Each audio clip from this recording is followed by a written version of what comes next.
Hi guys, welcome to Unit 48. In Unit 48, you explore the ice worlds basically in the solar system.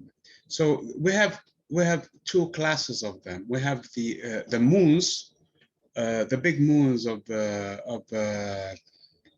Jupiter, of Saturn, and also Neptune.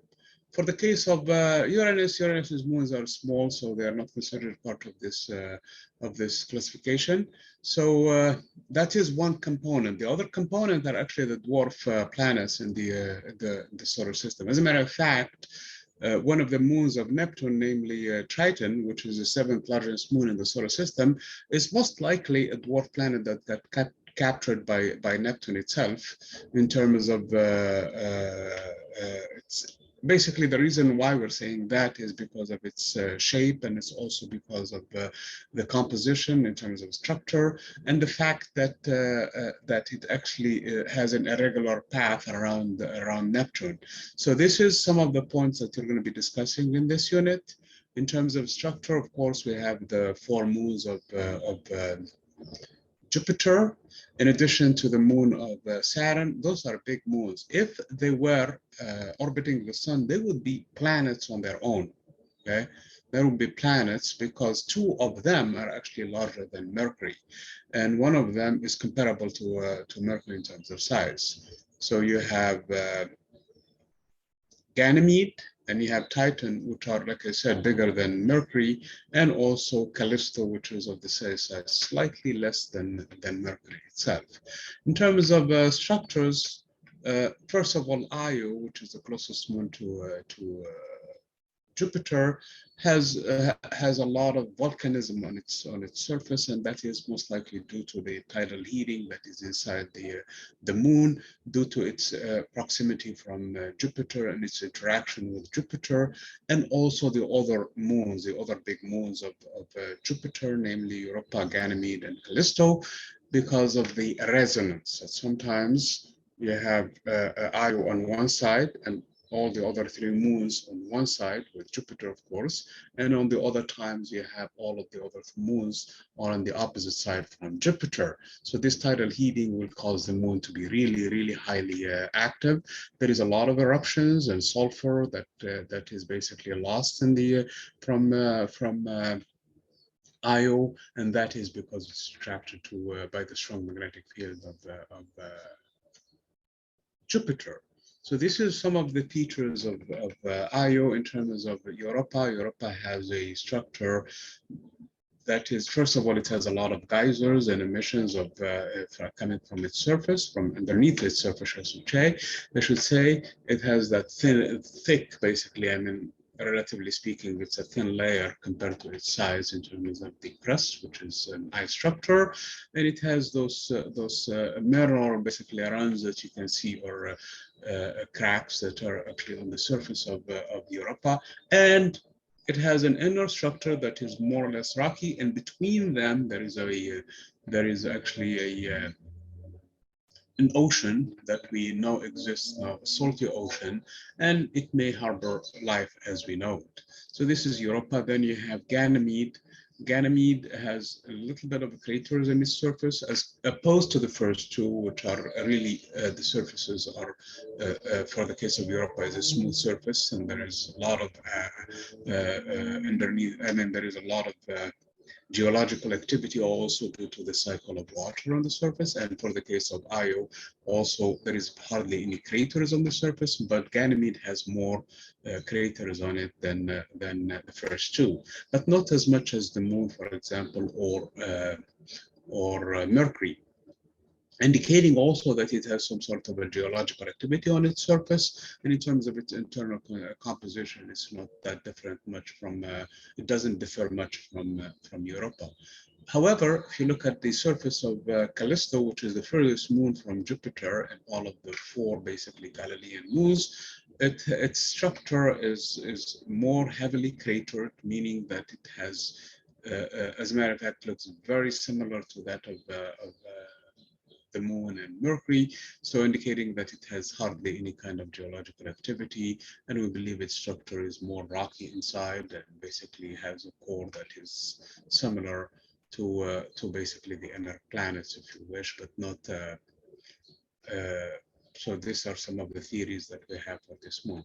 In terms of Saturn's moon, which is the second biggest moon in the solar system, we talked about this one. We have Huygens, which landed on it, and that was a probe that detached from Cassini, and it gave us these pictures from the surface of the moon, which with the lakes basically of ethane, and you have methane part of the cycle and the moon, and it has an atmospheric pressure similar to that of the Earth, actually. As a matter of fact, the atmosphere is mainly nitrogen, which is similar to the conditions on the Earth, which is also mainly nitrogen, except it doesn't have any other features similar to the Earth. In terms of surface temperature, also the four moons of Jupiter, they range anywhere between 110 to 130 Kelvin. As you move further away, when you get to Titan, the temperature drops to about 95 Kelvin, and then as you get into Triton, which is the moon of Neptune, the temperature drops even further. And you see that as you move away from the solar system, from the sun, I'm sorry, on the solar system, you're getting into lower and lower in temperatures as you get into, for example, the dwarf planets now, which basically pass the orbit of Neptune. At that point, the temperature drops to about 40 Kelvin for the sake of the dwarf planet Pluto, which was considered a planet at some point. It's the temperature drops to about 40 Kelvin, but its path takes it sometimes very close from Neptune, and sometimes it's away from Neptune. So basically the path for, I should say, the orbit actually gets close from the orbit of Neptune and at times further away from the orbit of Neptune. And as it gets closer, it actually has an atmosphere because the temperature rises high enough. And then when it gets further away, that atmosphere, the methane and all of the compositions that is in there actually rains on the surface of Pluto. Pluto and Charon, which is its own moon, is actually a binary dwarf system because of the fact that Charon is big. The ratio of Charon's mass over that of Pluto's mass is 12%, basically. 12% of the mass of Pluto is actually Charon, its moon, and that is the highest ratio of a moon to planet ratio, moon to planet size, or moon in this case to dwarf planet size. In the case of the Earth, it's big, but it's not as big for the case, for example, of Pluto and Charon. Of course, we're talking about dwarf planets in this case, and the fact that these two systems, they orbit a common center of mass. So that's why they're a binary system in this situation. You have four other moons that were discovered more recently for Pluto, and Pluto is not the biggest player from the objects that are past Neptune, called TNOs, trans-Neptunian objects. As a matter of fact, Eris is bigger in size, and Eris is more massive in size. So probably you can blame Eris for the fact that Pluto has been demoted from a planet to a dwarf planet.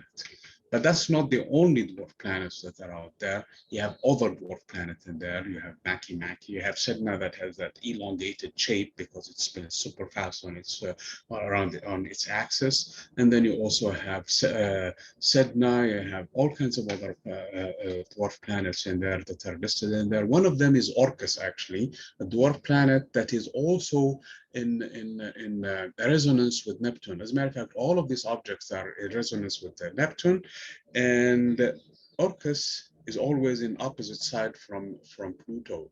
So on one side, basically when Pluto is the closest approach to the sun, namely its perihelion, Orcas is in its aphelion, and vice versa. So they swap places. So they're almost all the time basically spinning in that resonance with respect to a ratio of 3:2 with respect to Neptune.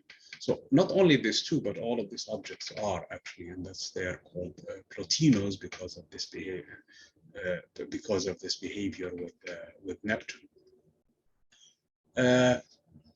Another thing also that you will pay attention to in this unit is the fact that all of these orbits of all of these trans-Neptunian objects, they seem to have a common basically behavior, and they seem to be disrupted. And right now, the leading theory is there must exist a big planet called Planet 9, as opposed to the 8 planets that we know of today. And it must be a planet of a big size to account for this odd, basically, those odd orbits of all of these trans-Neptunian objects. And right now, the hunt for it is still an ongoing thing, and we think that it is somewhere basically further away from the sun at this point, and people are looking for it with all kinds of tools, and until now they could not find it, partly because it's a planet. It does not emit light, but reflects light, but because it's further away, very far away, so it's kind of hard to find it in terms of optical devices, at least that we have nowadays. Anyway, so this is the unit 48, and I will follow up with another recording on unit 49. Thank you.